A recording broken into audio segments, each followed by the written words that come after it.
Okay, so I see people are already joining, so I suggest we start. Hey, Alexander, nice to see you again. Hey, Artem. How's it going? Everything's fine, everything's fine. I'm happy to be again with you. I've been absent for this couple of days, busy with other stuff, but today we are having the last one Zoom on this series of Zoom sessions that we have launched, and I'm happy to be here. I'm happy to see you joining us. Yeah, the same. I'm happy we had these Zoom sessions. I think it was about 2 weeks. Yeah, every day we had some session about different topics.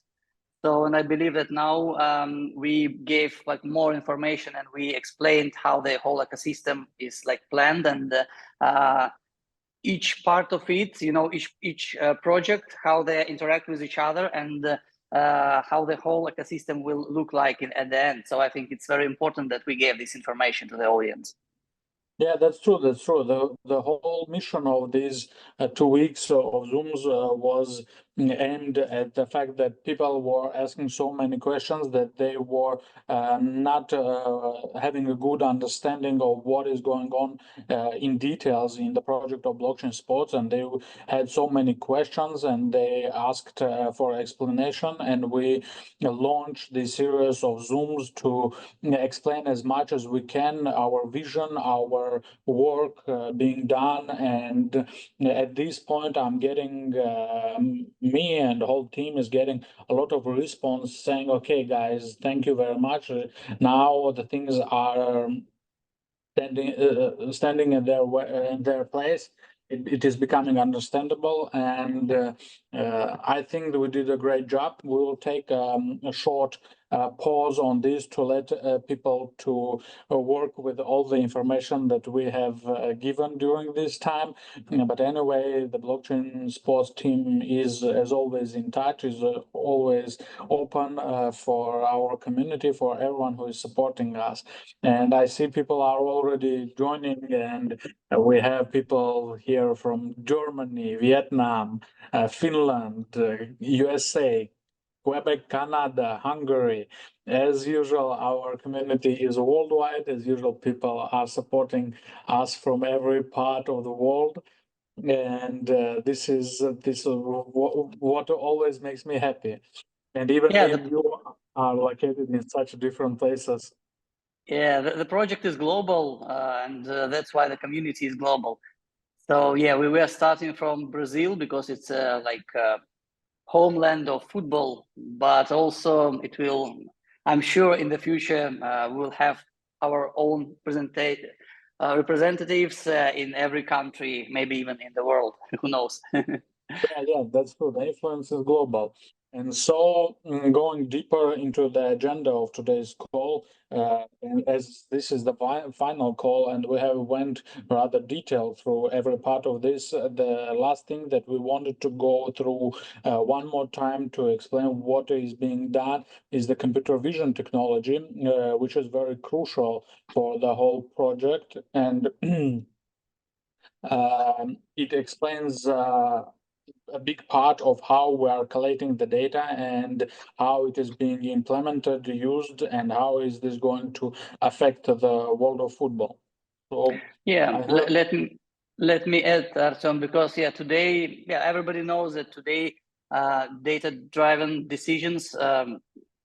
Most of the clubs are switching to this model because everybody understands that who controls data controls the business, right? So you need to take decisions to make decisions taking into account the data, basically, right? And it's not only about statistics of some player for his like transfer market or something like this, but also for his training sessions, for his medical stuff, because they want him to have less injuries, and they need data for that as well. So it's every part, every small part of football business. It needs data. So and that's why this part of our today presentation is about data, and we think it's one of the most important and crucial things in the project. Yeah, the data collection nowadays is not only about the football or the industry of sports. Whenever we're getting asked the question on why do you make your own blockchain and what is the value of the blockchain, it is understandable thing that now all the world is aiming to a data driven solutions, and that's where we are going, and we are making an instrument to implement it to the world of sports and show how the things should be done and how this information should be worked with.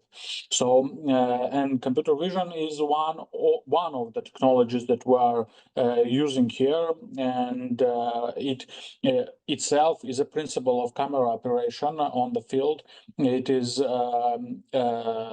connecting a lot of the different things that in tech, like tech decisions, that solutions that are allowing us to give a new product within the market that is collecting data and allows to have a unique analysis on what is going on the field, and it contains all the real time collecting of data and a post-match data analysis, player positioning, speed, distance, location of each sportsman on the field, and his like fatigue level. It's very important at the on the go during the match.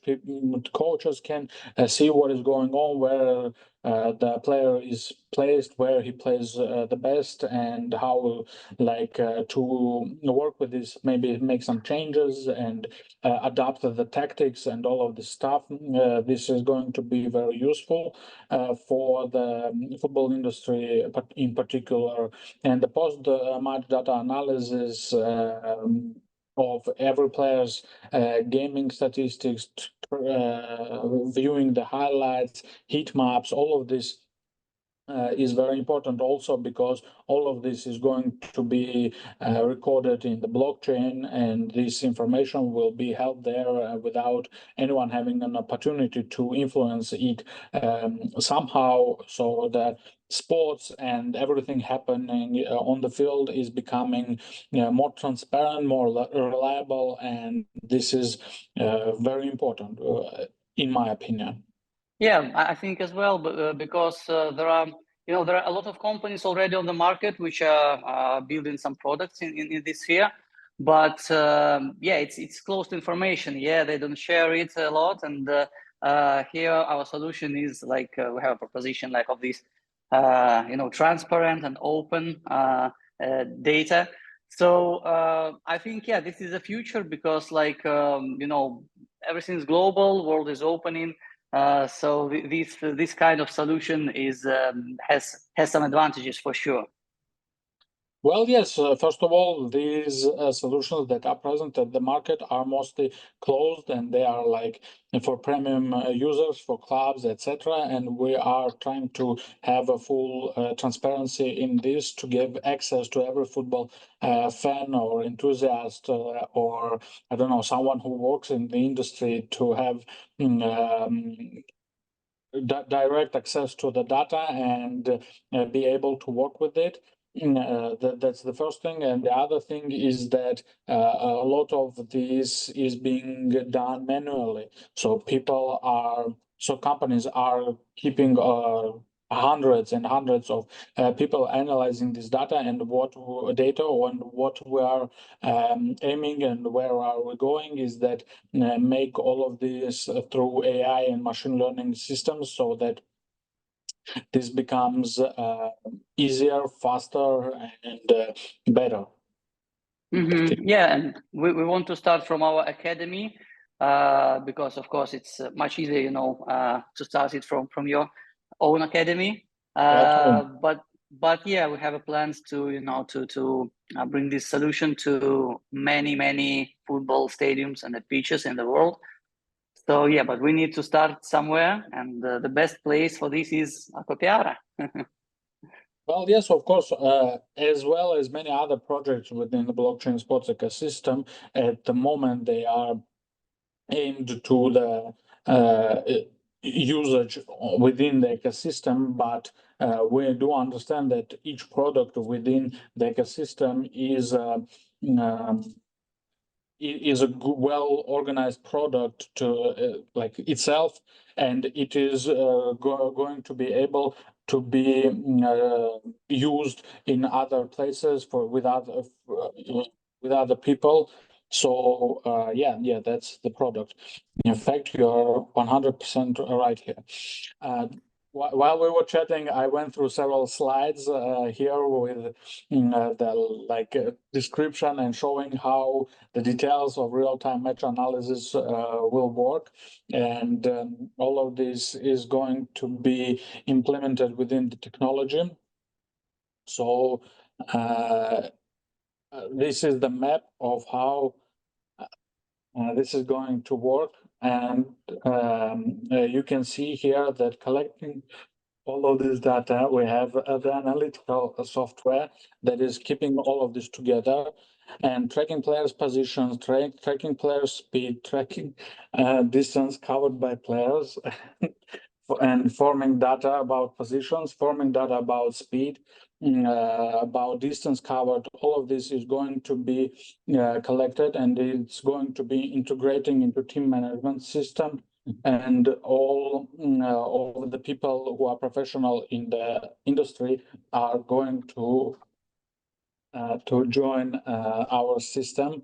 They are going to give their analytical reports for everyone who is involved, and these statistics will be affordable for fans, for scouts, for clubs, for everyone who is within the system. I'm Maybe sorry. we can add here that we will use AI to to make because right now it's AI boom. A lot of new products appeared on the market, and of course it's a good idea to use these products for our product as well, because using AI can help a lot with analyzing of this data. So yeah, this is for sure one of the advantages of the system. Yeah, that's true. And the other thing, like on AI, is that we are already in the process of R&D of the high quality computer vision cameras to collect the accurate metrics during football matches. However, the thing is that we have been pursuing this on already existing ones, and this is mostly about the program that is being built by our team, and it is working, and we are like already implementing this within the academy and within the ecosystem.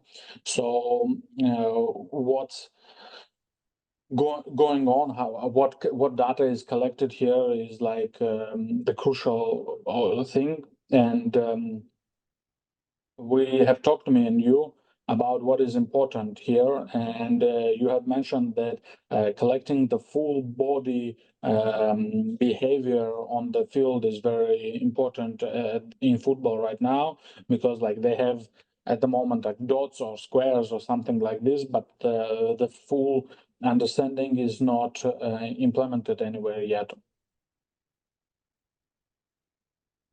Yeah, you, I think you want to add something? Yeah, I think it's very important because like the technology is developing all the time, and if in the past we could see the player as a spot on the map on the field, so now we can see him in a full with like hands and legs, and then we can make more analytics about his behavior on the pitch, and how he moves his body, and what maybe he should do better in the future. So this makes this data more accurate, and I think this solution this is a good advantage for like if we look at competitors. So yeah, I think that's it. The other crucial thing here, that all of these metrics being collected, they are presented in the blockchain, and so it means that it will be presented in the digital IDs that we're launching of each player within the ecosystem, and these statistics will be recorded, and it won't be manufactured or somehow, I don't know, played with. Based on these, the price of every this digital ID on marketplace will be influenced. And this is also a very important thing, that with having clear and pure data, you have a chance to have a full understanding of how is the sportsman evolving, where is he going, and make your decisions upon that. Yeah, and as I already mentioned, it's good that we will start from our own team, our own academy, and we will, first of all, we will put on this marketplace the IDs, digital IDs of our own players. Yeah, it's really interesting, and I think it's you need to keep an eye on it because it's in the past ordinary people couldn't see the brightest players in the progress from the very beginning, right? So you just could, I don't know, see Messi only when he moved to some bigger club. First time you could see him in news there. But now you can follow the development of each player by seeing his statistics. So the ID has dynamic data, and if the player starts to perform better, this data changes, right, and it increases, and you can understand that this player is his progress is like much more rather than other players have, and yeah, it's a bigger chance that he will move to a bigger club and become a superstar. So it's very interesting, and it's very. I already follow some players actually. I have my favorite ones in our team. So. Yeah, and it's really interesting to follow them, and I look forward to the moment when one of them will reach some really big club, and we'll be able to say that, hey, and I knew this guy from the very beginning when he started his career in academy and Acapiara. So it's very interesting and exciting. Yeah, I agree with you totally. So speaking of the academy, we have been through this several of times, but anyway, it's like the things that I'm proud of, and we want to mention this again. We are building this, and we are in process, and a lot of things are already there, and some of our partners or in the community have already had the chance to go there and see everything with their eyes, and the fields, and to meet the children and see how are the facilities where they are living. And we are in the very beginning at the moment, and we are going on, and this is the plan of what is going to be built in this Acapiara Academy. You can see that everything that is needed for their sports involvement and correct integration of this academy within the whole world of the football, for scouts to be coming, for I don't know, some representatives from the clubs to come to watch, see the process, have some time, leave maybe, I don't know, a couple of weeks there. Everything is being prepared for this, and this has a potential to become one of the best, I don't know, sports centers in Ceará region in Brazil, or even in the whole Brazil. So yeah, we're putting a lot of effort here. As I mentioned, we are already in the process of in the process of construction, and you can see what has been done during the 2023. And we are not lowering our speed. We are going and going, and we have so much things yet to do. But I don't know. Have you been, Alexander, to the academy yet? No, not yet, but I really want to go there. I want to visit this academy, the construction site, as well as our other academies, because this is like the biggest one. But also we have a few other academies, one near Rio, one in Sobral, right? And another two we are planning to open soon. So yeah, we'll have a network of academies in Brazil. So and it's I think it's a good idea to have this combination when you have smaller academies and produce like finding players regionally, and then you take the best of them and bring them to the main academy. So to the premium. yeah. So this is the idea, and I think this year we need to go there with a part of the team which haven't been there yet.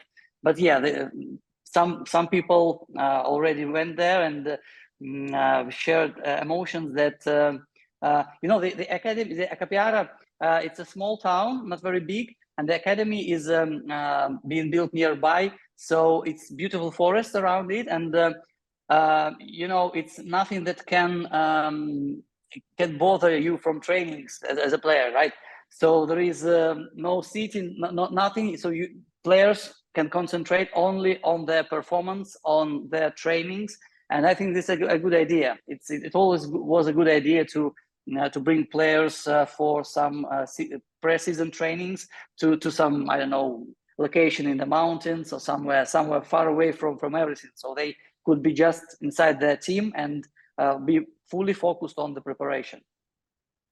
Yeah, that's true. That's true. And from the very beginning, that was our idea to take it out of any city, and for children to be 100% into their training and education, and not to have a chance to go to, I don't know, a bar or a club or something to distract them, or fans or paparazzi disturbing them. Yeah, that's true. And what is going on now in the Capella Academy is that the plan is to evolve it to a leading center for education and training in the region and in the country. And it is going to be aimed at identifying the world-class guys on the earliest stage possible within this sport. And how we are going to do this is by organizing these qualifying tournaments. I will get back to this a little bit later, though. The academy, as we mentioned earlier, will be containing enormous amounts of training fields.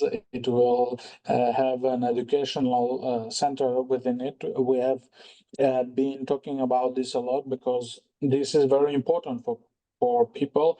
They are asking a lot of questions, and we are 100% agreeing with them, because our one of the most significant missions of the blockchain sports is a social mission, and we are talking about this a lot. And we are taking these kids from their current place and bringing them to the academy and giving them a chance on the one hand, but on the other hand, we are taking a lot of responsibility on ourselves for the future of these kids, and we want them not only to be a good sportsman, but we want them to be well educated, well socialized people in our world, and their education is very important for us. And we had a lot of talks with Ministry of Education of the Brazil, and we are getting a lot of support from them on this matter. And right now, or even we are taking children who are in the academy on buses or cars to the nearest school. But the school within the academy is being already built, and the program on how the kids will be studying is being evolved at the moment, and they will have a chance to get a well education as well as their training.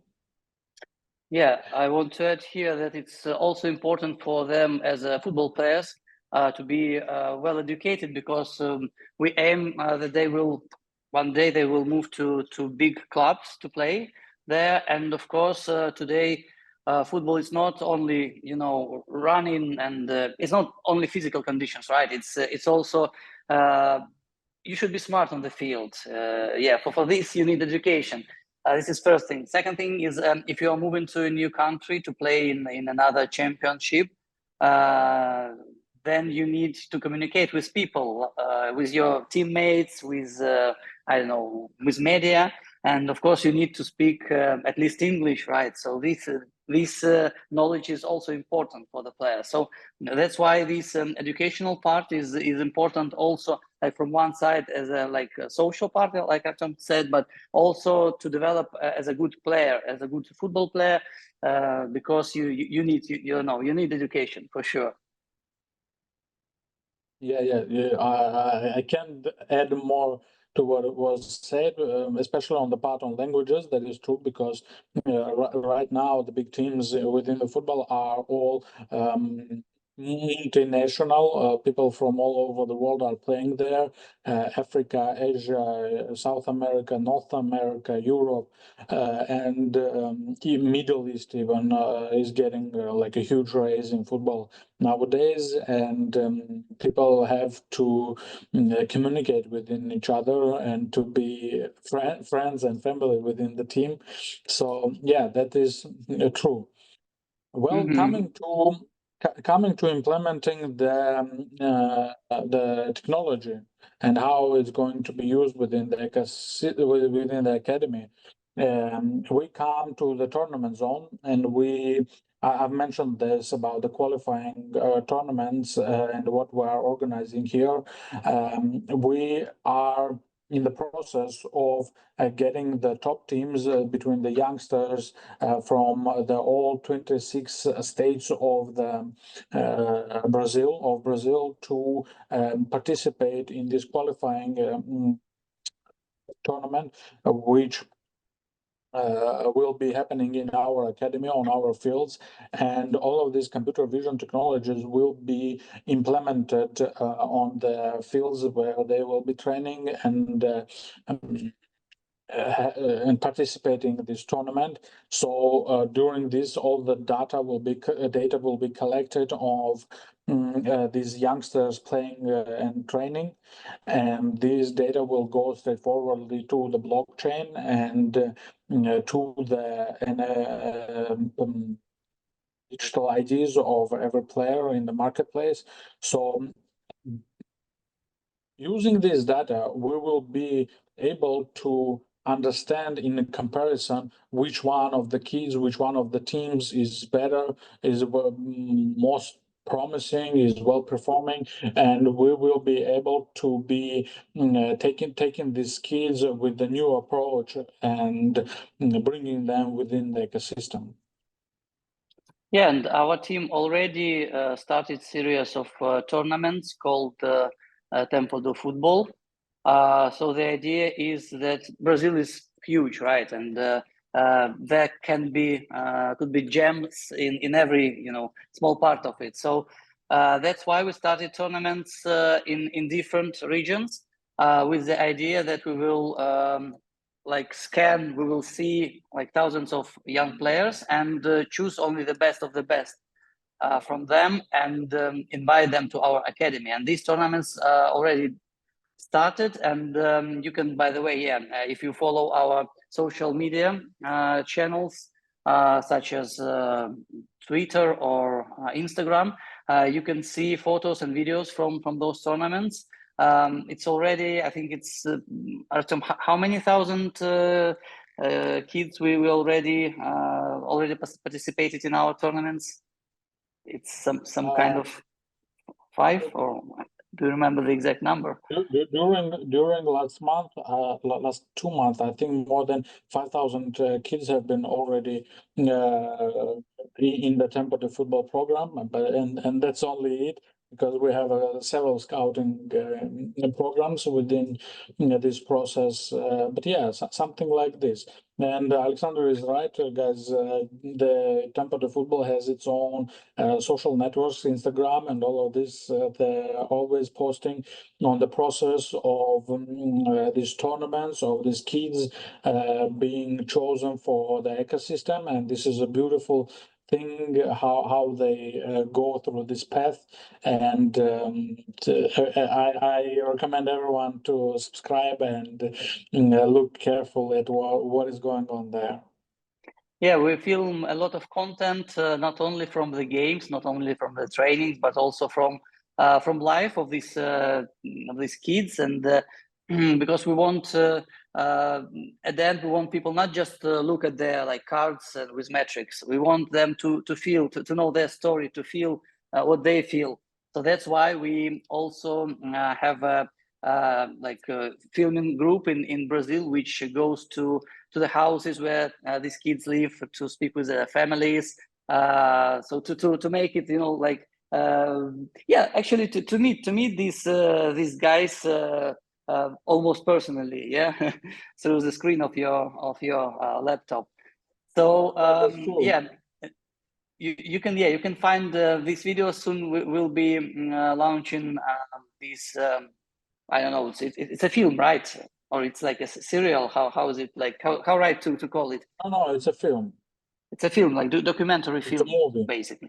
Yeah. So very soon you will be able to see it, and I think it will be really interesting because it's. I don't know if somebody before did some projects like this, but for me it's something new, and it's really interesting because like you can, you can see everything from the, I don't know, as you're there. So it's really exciting.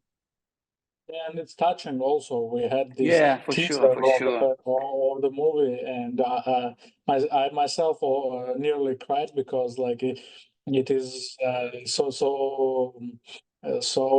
made from heart, made from soul, and I don't know. I love it. I love the job the guys are doing filming this. Yeah, I went through like the tournament and some selection methodology here. Here people can see one more time on how all of this is going to be organized. But anyway,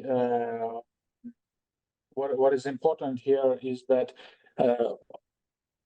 all of this data being collected gives the project several things. Yeah, the one of them is the most important thing, that we are able to be having a transparent, fixed data on every children or sportsman being within an ecosystem. Based on this, we can take the best of them and promote them within ecosystem, and then further and further through their careers. Other than that, we can make a lot of analytical researches on influencing the world of sports, on how the training should go, what details should be fixed, and what gives out the best result. And the third very important thing is everything connected with the medical side of sports and their health. I don't know, insurance or health science, and the job that is also being done by Dr. Eric within the project and the inner athlete joining blockchain sports, and all of this together works in like same synchronization. We've mentioned 100 times that this is why it's called ecosystem, is because all of this works together and supports each other.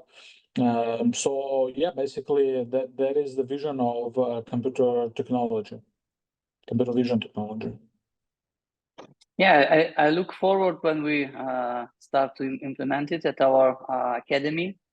I think it's it's a big thing, because today, like, I don't know, the best clubs, not the best, okay, but there are some clubs which we didn't know like a few years ago, like Brighton and Hove Albion in England, 5 years ago. Nobody knew much about it, but today they're in top 10, and they found such a players like Alexis McAllister, and actually they base their psychology, their idea is based on the data-driven decision making, and the first big clubs implemented it. I think it were Red Bull Salzburg and two Red Bull clubs. So now more and more clubs starting to implement this data-driven decision making. And yeah, and they show good results. They find good players. They sell these players. Brighton sold Caicedo to Chelsea for 110 million pounds last. Yeah, and McAllister to Liverpool for 40 million. So yeah, it shows that when you have data and you make right decisions based on this data, then you have success. Yeah, that's true.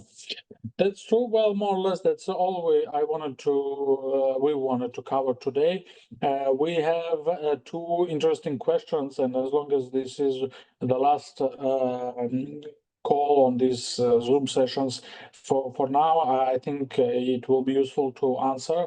So one person, Magnus, is asking how many do we have academies in Brazil, and we are having at the point one in Acopiara, one in Sobral, and one near Rio de Janeiro. And we have two more being in the process of negotiations. Anyway, the plan is to be expanding in the number of academies in Brazil. I don't know what will be the final number at this point, but we have big aims here. And the other question that people are asking is about what safeguarding measures are in place for youngsters. And this is very important in two aspects, yes, because first of all, when we are talking about medical staff and all of this, of course, this is all being organized in every academy that we have within like a system, and every, I don't know, drug necessary and tests, physical tests, medical tests, all of this is being always taken care of within the academy for the kids, and we are very afraid for them to have some issues or have some injuries. That's very important for us. Now, that's on the part of medical staff, and other than that, when we are talking about guarding the academies, it is known that sometimes in Brazil, some places can be not very safe, and we are taking as much care of it as possible. We are working with local military and local police structures that are providing all the safety within the academies. There is 24 hours, 7 days a week gardens, and it is well prepared for anything that can happen. These places are located rather far from from the centers where there is a lot of people. So it's not really that easy to get to the academies. So we are doing a job. We are thinking about this, and I don't know if any parents are watching this Zoom thinking of their children in our academy. You should stay calm, and everything is being taken care of. And the last thing that I wanted to go over is upcoming plans. At the moment, it is already announced by our CEO, Dmitry, that the next place where are we going with is academies, and we have already agreements and concrete plans how we are going to evolve is going with the same infrastructure that we have maintained in Brazil to Japan. And we are already launching things in Japan, and within the next couple of months, guys, you will see the rapid growth the same way we had in Brazil within the football world of Japan, and blockchain sports ecosystem will be present there with the same, I don't know, same size as we were in Brazil, and I'm very much looking forward into this. Same size and same passion. I would say. Yeah, 100%. Because it's a big passion. In Brazil, when our team had meetings with the local officials, with like local people actually, so everybody, you could feel, from they're saying from their heart that it's a great project, and they're really happy that it's been implemented in their region. So yeah, we feel this passion, and I'm sure that the project is also about the passion. Well, football is about passion. What can I else say? Well, guys, we wanted to keep today's call rather short. We know that people have been joining us for 2 weeks every day, and they might already have been overwhelmed with information. Anyway, thanks everyone for joining. If you are having any questions left, please approach us to any social network, through chats, through comments. We are looking through all of this and are trying to give as much answers as we can. Alexander, I'm thanking you for joining today's Zoom, for giving us so much deep thoughts on the football industry. Thank you for having me. It was my pleasure as well. Thanks, everyone. We'll see you again. Bye. Have a good Saturday. Bye-bye.